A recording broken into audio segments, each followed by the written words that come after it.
रोज रोज लोगों को परेशान करता है। कहीं पानी पूरी वाले को, कहीं समोसे वालों को, कहीं सब्जी वाले को। What are you doing? Madam, stop this immediately. सुबह के समय आईपीएस नेहा वर्मा भेष बदलकर बिना किसी सिक्योरिटी गार्ड और बिना किसी तामझाम के बाजार जा रही थी। वह खुद अपनी आंखों से देखना चाहती थी कि सिस्टम आम लोगों के साथ कैसे काम करता है। घूमते घूमते उनकी नजर एक पानी पूरी के ठेले पर पड़ी जो एक गोपाल काका नाम के मिडिल एज व्यक्ति का था। वह तेजी से पानी पूरी भरकर ग्राहकों को दे रहा था। चेहरे पर पसीना था, लेकिन आंखों में एक अजीब सी संतुष्टि थी। नेहा ठेले के पास जाकर खड़ी हो गई और बोली, काका, एक प्लेट पानी पूरी लगाना। गोपाल काका ने मुस्कुराकर कहा, हाँ मैडम, बताइए तीखा खाएंगी या मीठा? नेहा की आंखों में शरारत चमकी। एकदम तीखा बनाना, ऐसा कि मजा आ जाए। गोपाल काका मुस्कुराए। बस मैडम, अभी देखिए। उन्होंने एक पानी पूरी उठाई, उसमें बारीक कटे प्याज और आलू का मसाला भरा, फिर उसे पुदीने इमली वाले मसालेदार पानी में डुबोकर नेहा की ओर बढ़ा दिया। नेहा ने पानी पूरी जैसे ही मुंह में डाली, तभी अचानक आसपास की हंसी ठिठोली की आवाजें थम गईं। नेहा ने मुड़कर देखा तो 2 बुलेट बाइक पर 3 पुलिस वाले और उनके साथ एक रौबदार इंस्पेक्टर विक्रम सिंह सवार थे। उनकी बाइक ठीक ठेले के सामने आकर रुकी। इंस्पेक्टर विक्रम सिंह अपनी मूंछों पर ताव देते हुए बाइक से उतरे और गोपाल काका को घूरते हुए कड़क आवाज में बोले, ए गोपाल काका, तेरा ठेला आज फिर यहाँ लग गया? कितनी बार कहा है कि सड़क पर धंधा नहीं करना, लेकिन तू तो सुधरने का नाम ही नहीं ले रहा। गोपाल काका का खिला हुआ चेहरा पल भर में मुरझा गया। उन्होंने घबराकर दोनों हाथ जोड़ लिए। गरीब आदमी हूँ साहब, बच्चों को पालना है। थोड़ा साइड में ही लगाया है, किसी को तकलीफ नहीं हो रही। इंस्पेक्टर विक्रम सिंह जोर से हंसे। तकलीफ नहीं हो रही? तू हमें सिखाएगा कि तकलीफ हो रही है या नहीं? और इस हफ्ते का हिस्सा कहाँ है? लगता है धंधा ज्यादा अच्छा चल रहा है, तभी दिमाग खराब हो गया है न? गोपाल काका हाथ जोड़कर बोले, नहीं साहब, ऐसी बात नहीं। अभी बोहनी भी ठीक से नहीं हुई। शाम तक जो भी बनेगा, आपका हिस्सा थाने में पहुंचा दूंगा। इंस्पेक्टर विक्रम की आंखें गुस्से से लाल हो गईं। शाम तक? हमें बेवकूफ समझा है क्या? तू हमें शाम तक इंतजार कराएगा? गोपाल काका डरते हुए बोले, नहीं साहब, मेरा वो मतलब नहीं था। उससे पहले ही एक कांस्टेबल ने आगे बढ़कर ठेले पर रखे पानी के जग को उठाकर सड़क पर फेंक दिया। मसालेदार पानी सड़क पर फैल गया। फिर इससे पहले कि कोई कुछ समझ पाता, इंस्पेक्टर विक्रम सिंह ने अपनी भारी लात ठेले पर दे मारी, जिससे पूरा ठेला पलट गया। उबले आलू, कटे प्याज, मटर, मीठी चटनी सब सड़क पर बिखर गए। सैकड़ों पानी पूरियां जमीन पर गिरकर गंदे पानी में लथपथ हो गई। गोपाल काका की दिन भर की मेहनत, उनकी बेटी के डॉक्टर बनने का सपना, सब उस गंदी सड़क पर बिखरा पड़ा था। गोपाल काका जमीन पर बैठकर अपनी बिखरी पूरियों को देख रहे थे और उनकी आंखों से आंसू बह रहे थे। यह सब देखकर आईपीएस नेहा का खून खौल उठा। एक आईपीएस के तौर पर नहीं, बल्कि एक इंसान के तौर पर। वह एक कदम आगे बढ़ी और अपनी आवाज को जितना सख्त बना सकती थी, बनाते हुए बोली, यह क्या तरीका है? किसी गरीब की रोजी रोटी को इस तरह लात मारते आपको शर्म नहीं आती? नेहा की आवाज सुनते ही इंस्पेक्टर विक्रम सिंह और उनके साथी चौंक कर उनकी तरफ मुड़े। विक्रम सिंह ने नेहा को ऊपर से नीचे तक घूरा और सोचा कि एक मामूली सी साड़ी पहनी औरत मुझे कानून सिखाने की हिम्मत कर रही है।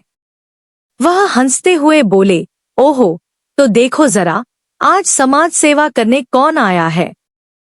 अरे मैडम, तुम कौन हो? इसके रिश्तेदार हो? जाओ अपना काम करो। ज्यादा नेतागिरी यहां मत झाड़ो। कांस्टेबल सुरेश ने भी हंसकर कहा, लगता है मैडम नई नई इस शहर में आई हैं। इन्हें पता नहीं इंस्पेक्टर विक्रम सिंह साहब कौन है। नेहा ने गहरी सांस ली और बोली, मैं कोई भी हूं, लेकिन इस देश की नागरिक हूं।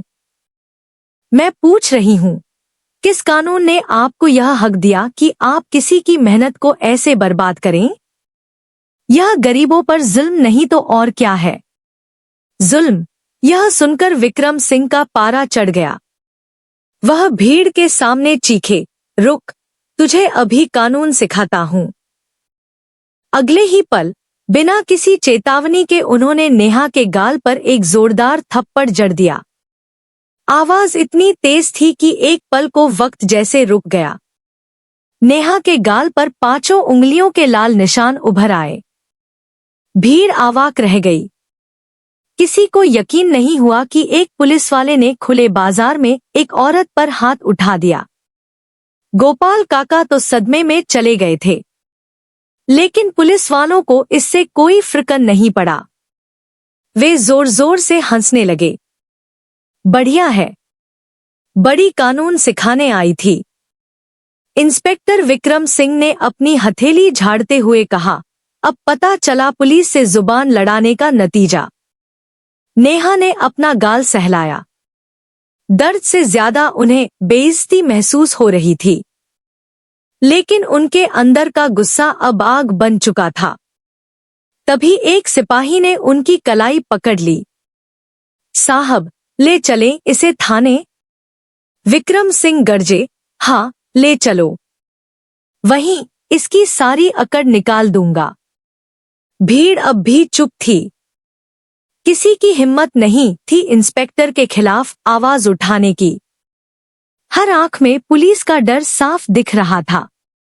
नेहा को एहसास हुआ कि अब स्थिति गंभीर है। मन में आया कि अपनी असली पहचान बता दें, बस एक फोन करना है और ये चारों उनके कदमों में होंगे। लेकिन फिर उन्होंने सोचा, अगर मैंने अभी बता दिया कि मैं आईपीएस हूं, तो ये सब डर के मारे आगे पीछे घूमेंगे। लेकिन उस आम औरत का क्या, जिसके पास आईपीएस का टैग नहीं है? उन्होंने मन ही मन फैसला किया, मैं अभी अपनी पहचान नहीं बताऊंगी। मुझे देखना है कि यह सिस्टम एक आम बेसहारा औरत के साथ कितनी नीचता तक गिर सकता है। वह चुप रहीं। पुलिस वालों ने उन्हें धकेलते हुए गाड़ी में बिठाया और गाड़ी थाने की ओर चल पड़ी। नेहा खामोश बैठी रहीं। चेहरा शांत, लेकिन आंखों में तूफान था। रास्ते भर पुलिस वाले बेहुदा मजाक करते रहे। अरे यह औरत तो बहुत तेज निकली, लगता है किसी बड़े घर की है। अरे नहीं रे, बड़े घर की होती तो भिखारियों की तरह पानी पूरी खाती। जरूर किसी के साथ भागकर आई होगी। हाँ, थाने चलने दे, सारी हेकड़ी निकाल देंगे। नेहा ने सब सुना, लेकिन एक शब्द नहीं बोली। हर चेहरे को, हर नाम को अपने जहन में कैद कर रही थी। थाना पहुंचते ही उन्हें लगभग घसीटकर उतारा गया। इंस्पेक्टर विक्रम सिंह चिल्लाए, डालो इसे लॉकअप में। एक महिला कांस्टेबल ने उन्हें पकड़कर औरतों के लॉकअप में धकेल दिया और बाहर से लोहे का दरवाजा बंद कर दिया। लॉकअप के अंदर माहौल किसी नर्क से कम नहीं था। घुटन भरा कमरा, कोनों में गंदगी, बदबूदार कंबल कोने में फेंका हुआ। वहां 2 और औरतें पहले से थीं। एक का नाम पार्वती, दूसरी 20 साल की मीरा। पार्वती ने सहमी आवाज में पूछा, बहन, तुझे क्यों पकड़ा? नेहा ने हल्की मुस्कान के साथ कहा, मैंने बस एक गरीब की मदद करने की गलती कर दी। पार्वती ने आह भरी। गरीब? इस देश में गरीबों की कोई जगह नहीं बहन। कानून सिर्फ अमीरों के लिए है। अगर तेरे पास पैसे नहीं या पहचान नहीं, तो ये तुझे बहुत सताएंगे। दूसरी लड़की मीरा रोते हुए बोली, दीदी, मैंने बस अपनी पसंद के लड़के से शादी करने की सोची थी। मेरे घरवालों ने ही मुझे पुलिस से पकड़वा दिया। ये लोग सुबह से पीट रहे हैं। कह रहे हैं कि कबूल कर तूने चोरी की है। नेहा का दिल दहल गया। यही थी जमीनी हकीकत, वही सिस्टम जिसकी वह खुद अधिकारी थी। कुछ देर बाद इंस्पेक्टर विक्रम सिंह पान चबाते हुए लॉकअप के पास आए। सलाखों से झांककर बोले, और समाज सुधारक मैडम जी, कैसा लगा हमारा सरकारी मेहमान नवाजी? नेहा ने आंखों में आंखें डालकर कहा, इंस्पेक्टर, तुमने अच्छा नहीं किया। तुमने अपनी वर्दी का अपमान किया है।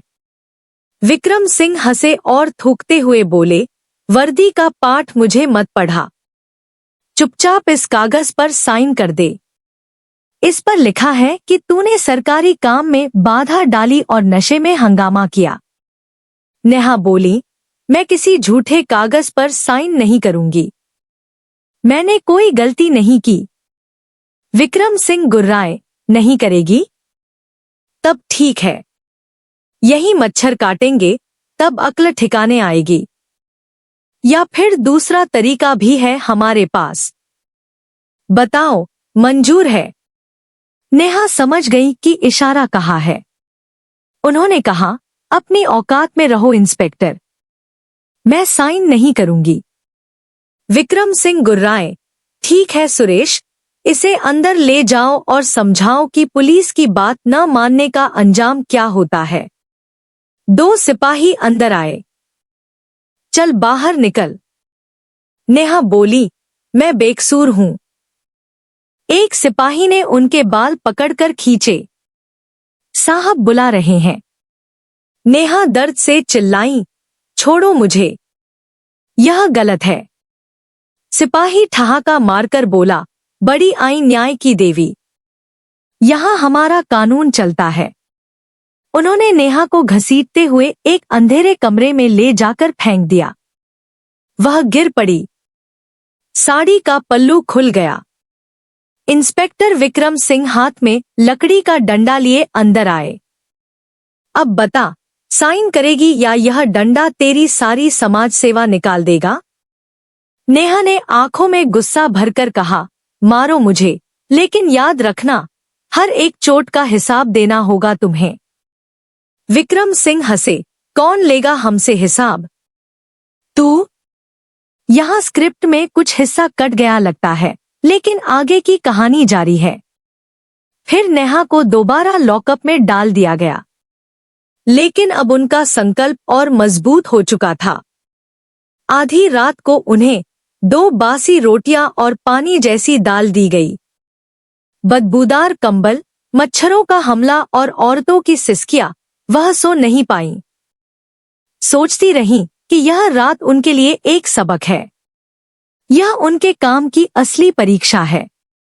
सुबह की किरणें खिड़की से आईं तो नेहा के गाल पर थप्पड़ का निशान नीला पड़ चुका था। तभी इंस्पेक्टर विक्रम सिंह फिर आए। बोले, अबे, आज तेरी किस्मत अच्छी है। चल, तेरी जमानत हो गई। नेहा चौंकी, मेरी जमानत किसने कराई? विक्रम सिंह हंसे, कोई पत्रकार है। कल रात का तमाशा किसी ने उसे बता दिया होगा। तेरे जैसे लोगों को बचाने कोई न कोई मूर्ख आ ही जाता है। चल निकल यहां से। नेहा को लॉकअप से बाहर निकाला गया। बाहर वेटिंग एरिया में एक नौजवान लड़की कैमरा लिए खड़ी थी, शायद किसी लोकल न्यूज चैनल की रिपोर्टर। उसका नाम सोनिया था। सोनिया ने नेहा को देखते ही कैमरा ऑन कर दिया। मैडम, आप पर क्या आरोप लगाया गया है? इससे पहले कि सोनिया सवाल पूरा करती, कांस्टेबल सुरेश ने उसे धकेल दिया। कैमरा बंद कर। भाग यहां से। यह पुलिस स्टेशन है, न्यूज रूम नहीं। इंस्पेक्टर विक्रम सिंह भी बाहर आ गए और बोले, चल बे औरत, निकल यहां से। जमानत मिल गई ना, अब ज्यादा तमाशा मत कर। नेहा वहीं खड़ी रहीं। उनकी नजरें थाने में इधर-उधर घूम रही थी। थोड़ी दूर पर वही बूढ़ी महिला रोती गिड़गिड़ाती थी, साहब, मेरे बेटे को छोड़ दो, वह बेकसूर है। लेकिन वहां बैठा दरोगा उसे धमका रहा था, भाग यहाँ से बुढ़िया, वरना तुझे भी पोते के साथ अंदर डाल दूंगा। यह देखकर नेहा का सब्र का बांध टूट गया। बस, बहुत हो गया। इंस्पेक्टर विक्रम सिंह ने उन्हें घूरते हुए कहा, खड़ी क्यों है, दफा हो जा। नेहा ने गहरी सांस ली। वह धीरे से विक्रम सिंह की तरफ मुड़ी। उनकी आवाज ठंडी, शांत लेकिन स्टील की तरह सख्त थी। इंस्पेक्टर विक्रम सिंह। इंस्पेक्टर विक्रम सिंह, जो उन्हें दफा हो जा कहने वाले थे, एक पल के लिए सन्न रह गए। इसे मेरा पूरा नाम कैसे पता? नेहा ने अपनी नजरें कांस्टेबल सुरेश पर गड़ाई। कांस्टेबल सुरेश। फिर बाकी दो सिपाहियों को देखा, कांस्टेबल अजय और कांस्टेबल भोसले। अब चारों के चेहरे पर हवाइयां उड़ने लगी। सोनिया भी हैरान थी, यह सब क्या हो रहा है? तभी नेहा ने अपनी साड़ी में से एक छोटा साधारण सा मोबाइल फोन निकाला।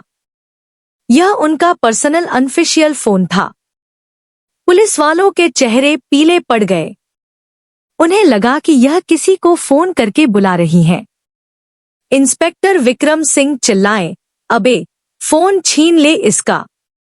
कांस्टेबल सुरेश जैसे ही आगे बढ़ा, नेहा ने उंगली उठाकर उसे रोक दिया।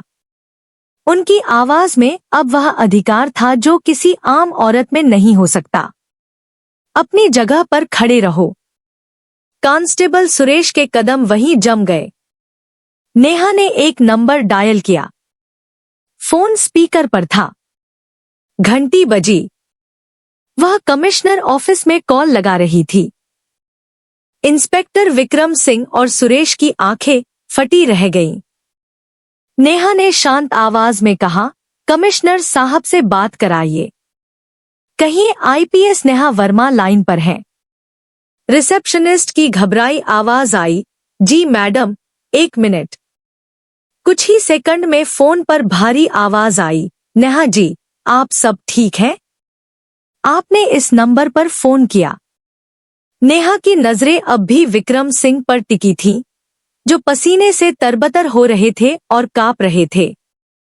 नेहा ने कहा, नहीं सर, सब ठीक नहीं है। मैं इस वक्त शिवाजी नगर पुलिस स्टेशन में हूं। मैं यहाँ की मेहमान थी। रात भर आपके लॉकअप में गुजारी है।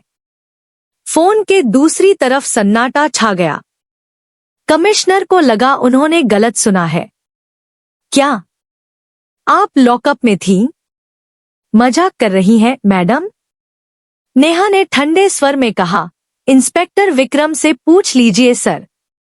उन्होंने कल रात मुझ पर हाथ भी उठाया था। बाकायदा हथकड़ी लगाकर मुझे यहां लाया गया। मैं चाहूंगी कि आप तुरंत अपनी इंटरनल अफेयर्स टीम के साथ यहां पहुंचें। और हां, एसएसपी साहब को भी साथ लेते आइएगा। यहां सिस्टम में कुछ ज्यादा ही गंदगी फैल गई है, उसे साफ करना है। जी मैडम, मैं बस 5 मिनट में पहुंच रहा हूं। कमिश्नर की घबराई हुई आवाज आई और फोन कट गया। अब पुलिस स्टेशन में मौत जैसा सन्नाटा था। इंस्पेक्टर विक्रम सिंह का चेहरा सफेद पड़ चुका था। उनके हाथ पैर कांप रहे थे। वो हकलाते हुए बोले, मैडम, आप कौन हैं? नेहा वर्मा ने अपने बिखरे बालों को एक झटके से संवारा। 2 कदम आगे बढ़ी और विक्रम सिंह की आंखों में आंखें डालकर बोली, मैं नेहा वर्मा, इस जिले की आईपीएस अधिकारी हूं। ये 2 शब्द नहीं थे, ये विक्रम सिंह और उनके साथियों के लिए मौत का फरमान थे। विक्रम सिंह के हाथ से डंडा छूटकर जमीन पर गिर गया। कांस्टेबल सुरेश पत्थर की मूर्ति बन गए। सोनिया का कैमरा अब भी ऑन था। उसका दिमाग घूम गया था। जिले की आईपीएस अधिकारी भेष बदलकर आईं और पुलिस ने उन्हें पीटा। यह तो सदी की सबसे बड़ी खबर थी। विक्रम सिंह की जुबान लड़खड़ा रही थी। हमसे गलती हो गई मैडम, हमें पता नहीं था। वह घुटनों के बल गिरने ही वाले थे कि नेहा ने अपनी आवाज से रोक दिया। खड़े रहो इंस्पेक्टर। ठीक 5 मिनट बाद थाने के बाहर सायरन की आवाजों का काफिला गूंज उठा। एक दो नहीं, करीब आधा दर्जन गाड़ियां जोर से ब्रेक लगाकर रुकीं। गाड़ियों से पुलिस के बड़े बड़े अफसर उतरे, सबसे आगे खुद कमिश्नर साहब, उनके पीछे एसएसपी और कई सीनियर अधिकारी। वे लगभग दौड़ते हुए थाने के अंदर आए। अंदर का नजारा देखकर सब विस्मित रह गए। जिले की आईपीएस अधिकारी नेहा वर्मा एक मामूली सी साड़ी में खड़ी थी। उनके गाल पर थप्पड़ का नीला निशान साफ दिख रहा था। साड़ी पर धूल लगी थी, बाल बिखरे हुए थे। कमिश्नर साहब ने नेहा वर्मा को देखते ही जोर से सैल्यूट ठोका। मैडम, यह क्या हो गया? उनके पीछे खड़े एसएसपी और बाकी अफसरों ने भी फौरन सैल्यूट किया। थाने का स्टाफ डर के मारे अटेंशन की मुद्रा में खड़ा हो गया। जिस इंस्पेक्टर विक्रम सिंह ने कल रात आईपीएस को थप्पड़ मारा था, वह अब थर-थर कांप रहा था। नेहा ने कमिश्नर की तरफ देखा और बोली, कमिश्नर साहब, कल रात मैंने अपनी आंखों से देखा कि आपकी पुलिस आम जनता के साथ कैसा सलूक करती है। उन्होंने गोपाल काका के ठेले की पूरी घटना बताई और कहा, जब मैंने उन्हें रोकने की कोशिश की तो आपके इस बहादुर इंस्पेक्टर ने मुझ पर हाथ उठाया, सिर्फ इसलिए कि मैंने गरीब के हक में आवाज उठाई। कमिश्नर का चेहरा गुस्से और शर्मिंदगी से लाल हो गया। उन्होंने विक्रम सिंह को घूरा। विक्रम सिंह अब तक जमीन पर घुटनों के बल गिर चुके थे। दोनों हाथ जोड़कर गिड़गिड़ा रहे थे, मैडम, मुझे माफ कर दीजिए। मेरे बच्चों का वास्ता है, मुझसे भूल हो गई। मैं आपको पहचान नहीं पाया। नेहा की आंखें आग उगल रही थी। वह जोर से गरजी, बस यही तो दिक्कत है। तुमने मुझे इसलिए नहीं पीटा कि मैंने कोई जुर्म किया था। तुमने मुझे इसलिए पीटा क्योंकि मैं एक आम औरत दिख रही थी। अगर मैं आईपीएस की वर्दी में होती तो क्या तुम मुझे कल रात उस कमरे में पीटते? क्या तुम मुझे झूठे केस में फंसाकर लॉकअप में बंद करते? बोलो विक्रम सिंह। विक्रम के पास कोई जवाब नहीं था। वह बस माफ कर दो मैडम रट रहे थे। नेहा ने लॉकअप में बंद पार्वती और मीरा की तरफ इशारा किया।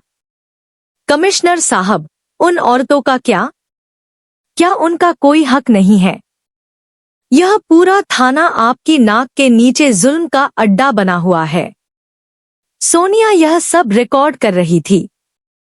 पूरा ड्रामा लाइव जा रहा था। नेहा ने सख्त लहजे में आदेश दिया, कमिश्नर साहब, इंस्पेक्टर विक्रम सिंह, कांस्टेबल सुरेश और कल रात ड्यूटी पर मौजूद दोनों सिपाहियों को मैं तत्काल प्रभाव से सस्पेंड करने का आदेश देती हूं। और सिर्फ सस्पेंशन नहीं, इन सबके खिलाफ एफआईआर दर्ज होगी। मुझ पर हाथ उठाने, सरकारी कार्य में बाधा डालने, एक महिला को रात भर गैरकानूनी हिरासत में रखने और धमकाने के लिए। और हाँ, गोपाल काका के ठेले को जो नुकसान हुआ है उसकी भरपाई भी इन्हीं की तनख्वाह से की जाएगी। विक्रम सिंह अब जमीन पर लौटकर रोने लगे। मैडम, मैं बर्बाद हो जाऊंगा। मेरी माँ बीमार है, मेरी बीवी का क्या होगा? नेहा ने ठंडे स्वर में कहा, जब तुमने उस गरीब गोपाल काका के ठेले को लात मारी थी, तब क्या तुम्हें उसकी बीमार माँ या भूखे बच्चों का ख्याल आया था?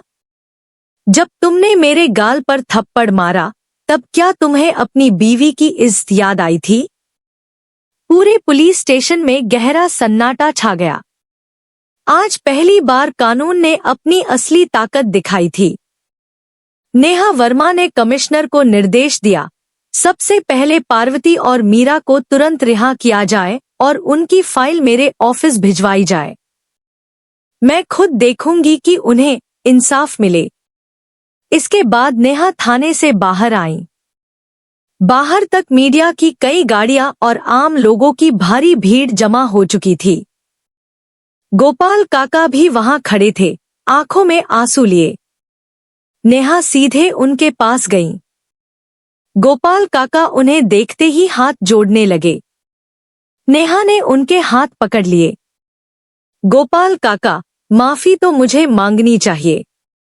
मेरे ही सिस्टम के लोगों ने आपकी रोजी रोटी छीनी। मैं वादा करती हूँ, आपका ठेला आपको वापस मिलेगा और पूरे सम्मान के साथ म्यूनिसिपल कॉरपोरेशन से आधिकारिक लाइसेंस भी दिलवाया जाएगा। आज से कोई आपसे हफ्ता नहीं मांगेगा। गोपाल काका रो पड़े। मैडम, आप तो देवी हैं। आपने हमें बचा लिया। नेहा ने कहा, मैं देवी नहीं, बस अपना फर्ज निभा रही हूं। फिर वह मीडिया की तरफ मुड़ी। सोनिया ने माइक आगे किया। नेहा बोली, आज जो हुआ वह शर्मनाक है, लेकिन यह एक शुरुआत भी है। मैं इस शहर के हर नागरिक को भरोसा दिलाना चाहती हूं कि कानून से ऊपर कोई नहीं है, ना कोई नेता, ना कोई अफसर और ना ही कानून के रखवाले। अगर पुलिस जनता की रक्षक बनेगी तो हम उसे सलाम करेंगे, लेकिन अगर वह भक्षक बनेगी तो उसे बख्शा नहीं जाएगा। मैं चाहती हूं कि इस थाने के हर कोने में सीसीटीवी कैमरे लगाए जाएं और हर हफ्ते उनकी फुटेज की जांच हो। कमिश्नर ने सिर झुकाकर कहा, जी मैडम। इंस्पेक्टर विक्रम सिंह और उनके साथी अब हथकड़ी लगाकर पुलिस की जीप में बिठाए जा रहे थे। कल तक जो वर्दी उनका घमंड थी, आज वही वर्दी उनकी बेइज्जती का सबक बन गई थी। उनकी नौकरी, उनकी इज्जत, सब एक रात में खत्म हो गया था। तो दोस्तों, यह कहानी केवल मनोरंजन और शिक्षा के उद्देश्य से बनाई गई है। इसमें दिखाए गए सभी पात्र, घटनाएं और संवाद काल्पनिक हैं। किसी भी वास्तविक व्यक्ति, संस्था या घटना से इनका कोई संबंध नहीं है। कृपया इसे केवल कहानी के रूप में देखें और इसका आनंद लें। हम किसी की भावनाओं को ठेस पहुंचाना नहीं चाहते। अगर आपको यह कहानी पसंद आई हो तो इसे लाइक करें और ज्यादा से ज्यादा लोगों तक शेयर करें। कमेंट करके बताएं कि कौन सा हिस्सा सबसे अच्छा लगा और हमारे चैनल स्टोरी दर्पण को सब्सक्राइब करना न भूलें, क्योंकि हम आपके लिए ऐसी ही प्रेरणादायक कहानियां लाते रहेंगे। धन्यवाद।